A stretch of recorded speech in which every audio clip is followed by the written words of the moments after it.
Baik, terima kasih Pak Tesa, yang saya hormati juga Direktur Penyidikan Pak Asep Guntur, yang saya hormati seluruh wartawan, rekan-rekan jurnalis dan reporter media yang hari ini hadir di Komisi Pemberantasan Korupsi. Sore ini saya akan menyampaikan rilis kegiatan penyelidikan tertutup atau yang lazim disebut dengan tangkap tangan di Kabupaten Ogan Komering Ulu, Provinsi Sumatera Selatan.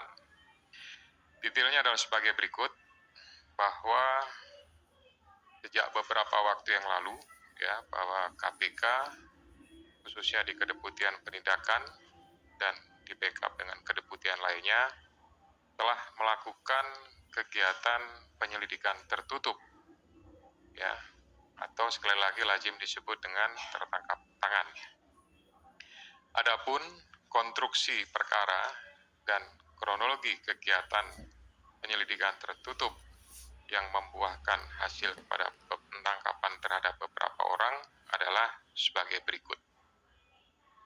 Pada bulan Januari 2025 dilakukan pembahasan RAPBD OKU tahun anggaran 2025.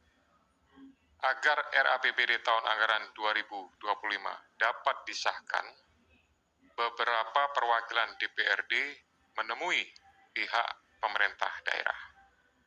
Kemudian pada pembahasan tersebut, perwakilan dari DPRD meminta jatah pokir seperti yang diduga sudah dilakukan.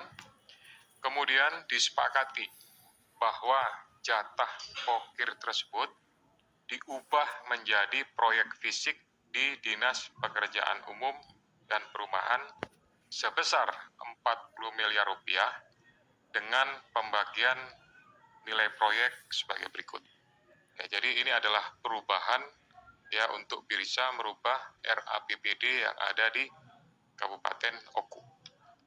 Untuk ketua dan wakil ketua, nilai proyeknya disepakati adalah 5 miliar, sedangkan untuk anggota itu adalah 1 miliar.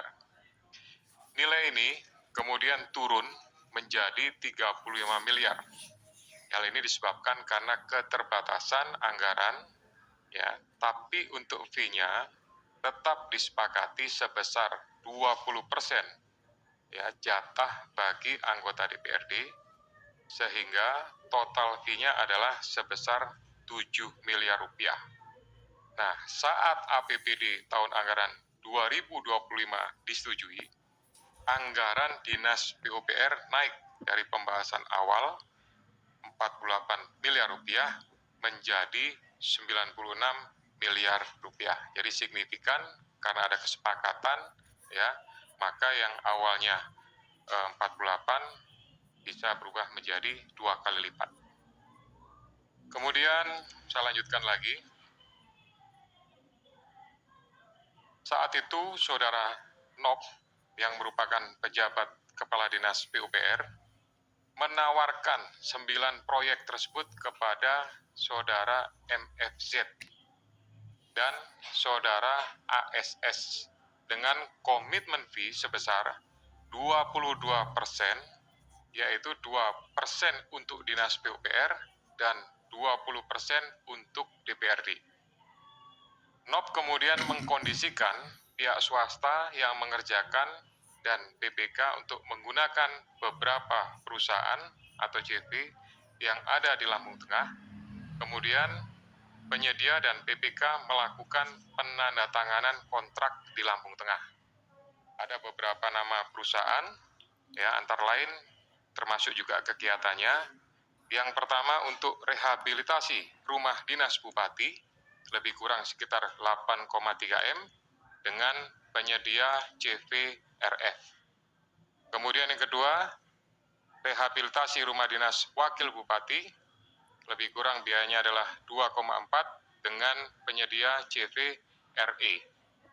Kemudian yang ketiga, pembangunan kantor dinas PUPR Kabupaten Oku senilai 9,8 miliar dengan penyedia CV DSA.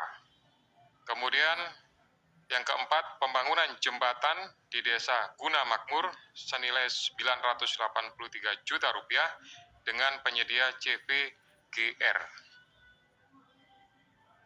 Yang kelima, peningkatan jalan poros Desa Tanjung Manggus, Desa Bandar Agung senilai 4,9 dengan penyedia CVDSA.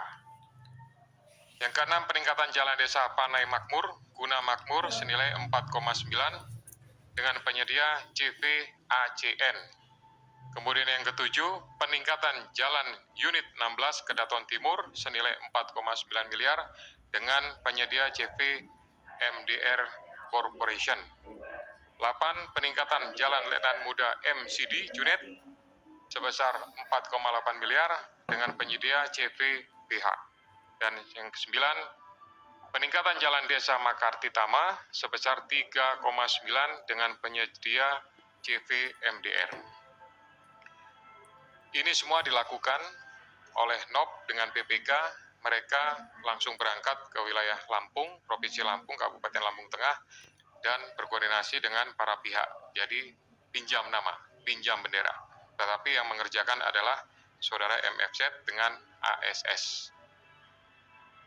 Kemudian menjelang Hari Raya Idul Fitri, pihak DPRD yang diwakili oleh saudara FJ yang merupakan anggota dari Komisi 3, kemudian saudara MFR, kemudian saudari UH menagih jatah fee proyek kepada saudara NOP sesuai dengan komitmen yang kemudian dijanjikan oleh saudara NOP akan diberikan sebelum Hari Raya Idul Fitri melalui pencairan uang muka 9 proyek yang sudah direncanakan sebelumnya.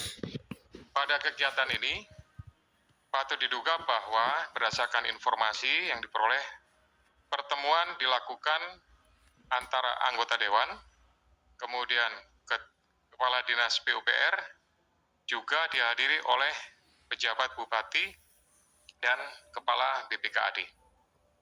Kemudian pada tanggal 11 sampai dengan 12 Maret, MFZ mengurus pencairan uang muka atas beberapa proyek. Kemudian pada tanggal 13, sekitar pukul 14, MFZ mencairkan uang muka di bank daerah. Kemudian karena ada permasalahan terkait cash flow-nya, uang yang ada diprioritaskan untuk membayar THR, TPP, dan penghasilan perangkat daerah. Keterbatasan uang tersebut, namun tetap akhirnya uang muka bisa dicairkan.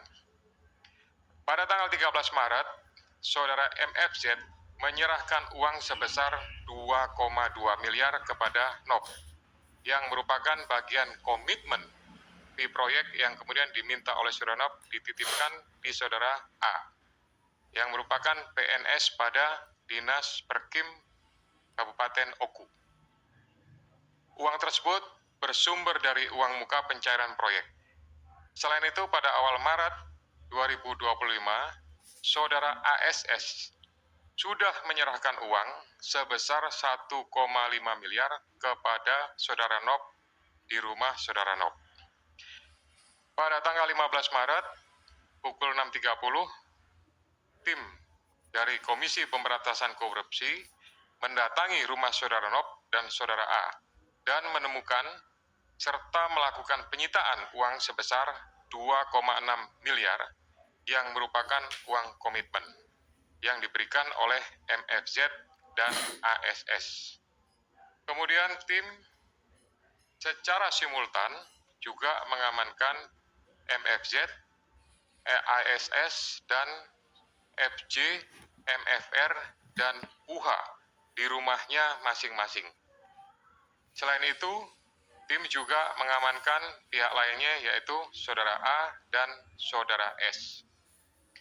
Dalam kegiatan tersebut, tim juga mengamankan barang bukti berupa 1 unit kendaraan roda 4 merek Toyota Fortuner BG1851 ID, kemudian dokumen, beberapa alat komunikasi, serta elektronik lainnya.